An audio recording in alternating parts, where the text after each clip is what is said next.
mga pangarap, mga liwanag at dilim. Sa kapanauhan ng kadiliman, marahil ay marami ang nagdurusa, maraming tahimik, ngunit napapahamak. Oo, nabubuhay ang takot. Hihintayin ko ang araw na ito ay lilipas ang lahat, malayo sa pang-aapi at pang-aabuso. Kaya, kayong mga kalaban ko, huwag niyo akong salingin. Noli me tangere. Ako si Jose at ito ang kwento ng aking inang bayan.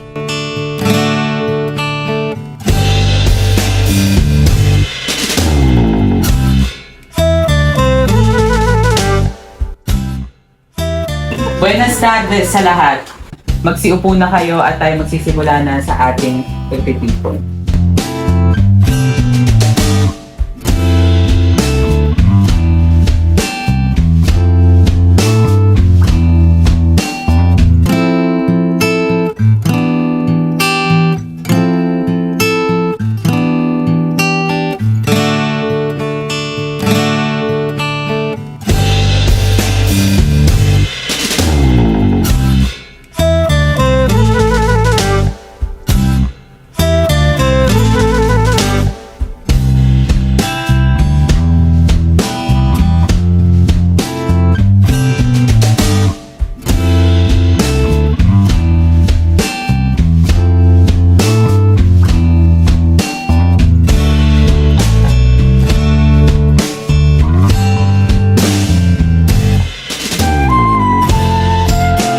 Ikinararangal kong ipakilala sa inyo si Ginoong Crisostomo Ibarra, ang anak ng nasira kong kaibigan.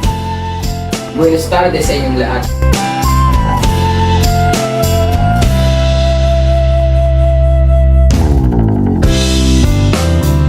Senyor Ibarra, ilang taon ka nawala sa ating bayan? Itong taon, Donna Victorina, lagi kong iniisip ang ating bayan. Noong ako'y sa Europa pa lamang, ay marami na ako nagtunan sa kanilang kasaysayan, kaya nakalimutan ko na ang ating bayan. Kung gayon, bakit ka pa nagsaya ng salapi sa Europa? Eh ang mga paslit nga sa paralan eh, alam na yan. Kinakuha kaya isa. Huwag ka munang umalis sapagkat papunta na rito si Maria Clara. O matin, pero may mahalaga pa akong dadalawin. Babalik na lamang ako bukas.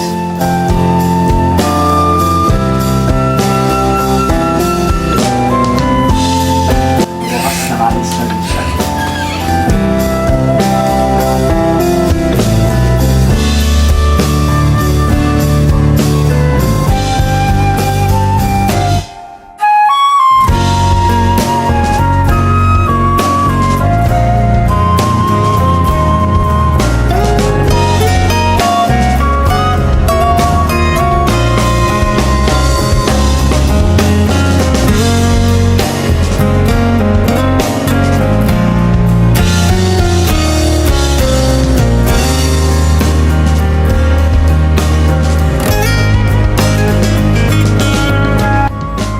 Paumanhin nang nakalimutan ko ng napitatong tuloy din dahil sa'yo. Dapat na akong humingi sapagkat bukas ay araw ng magpatay. Alam. Sa araw ng kamatayan, dumating sa libingan si Ibarra, nalulan ng isang karwahe. Nang hindi makita ang palatandaang iniwan sa libingan ng kanyang ama, ay nagalit na lamang nang nalamang itinapon ng sepulterero sa lawa ang bangkay ng kanyang namayapang ama. Sana naman yung salapi mo. Kung ganyan pa rin ang yung utak. Walang pagbabago. Ba't di na lang ating pag-usapan ng pinapabasbasan mong paaralan? Kumusta ito? Wala talaga. Abang ang tatay mo nagdurusa sa bilangguan, ikay nagpapakasaya sa ibang bansa. Ano kang klaseng anak? Paano naman nagsabi niya kanyan? Ha? Paano naman nagsabi? Pagkatapos naman nagsamahan niyo ng aking ama? Isasa mo! Itigil mo yun, por favor! Hindi! Sobra ka na! Itigil mo yan! Kung ano na pinagsasabi mo sa amin? Por favor, isasa mo! Itigil mo na yan! Grabe ang mga pinagsasabi niya sa aking ama. Kahit na! Pati na rin sa akin. Itigil mo na yan!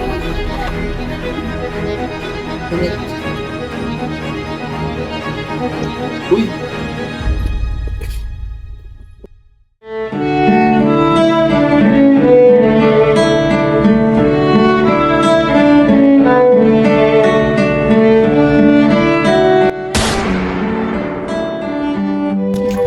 Tara na. Ayun, si Ibarra. Tara na. Ninong, pinapatawag mo lang ako. Kaya kita pinatawag dahil hindi ko na ipinaaprubahan ang kasalan ninyo ni Crisostomo Ibarra. Pagkus, ipapakasal kita kay Alfonso Linares na puro Espanyol. Bakit? Di ko naman yung kilala. Bakit mo ako ipapakasal doon? Wala ka na magagawa. Ito ang aking desisyon. Mas gugustuhin ko na lang magkumbento kaysa ipakasal mo ako doon. Por favor, Maria, huwag mong gawin ito. Pakasalan mo na lamang siya. Parang awa mo na. Buo na ang aking desisyon, Ninong. Kumbento o kamatayan.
Ay! Ay, gumising ka! Ay! Gumising ka! Nay! Nay, gumising ka! Gumising ka! Nay! Nay!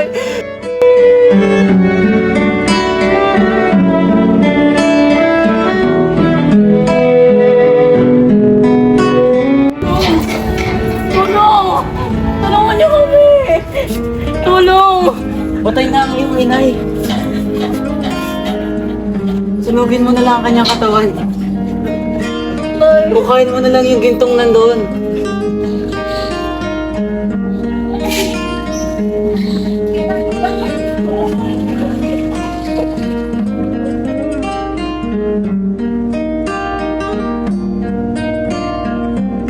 Mamamatay akong hindi mamamalas ang pagsikat ng araw sa aking bayan. Kayong makakakita sa pagbubukang liwayway, malugod ninyo siyang tanggapin at inyong gunitain ang mga nabuwal sa dilim ng gabi. Marahil ang mundo ay hindi mabuti kay Crisostomo. Lahat ng mahal niya sa buhay ay kinuha at nilayo sa kanya. Subalit, pinili niya pa rin magpatuloy at lumayo sa kapahamakan. Pinili magpakita ng kabutihan sa kapwa, ipagpatuloy ang naiwan ng ama, at panatilihin ang kapayapaan. Ito ang wakas ng nobelang layon magpamulat at gisingin ang mga damdaming makabayan ng mga Pilipino. Para sa dalagang walang kasing ganda, amoy rosas ang alimoyak kung nanaisin na Sinanga lang ako, Dadang.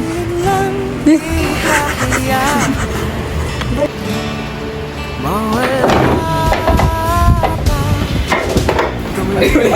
ng maasa.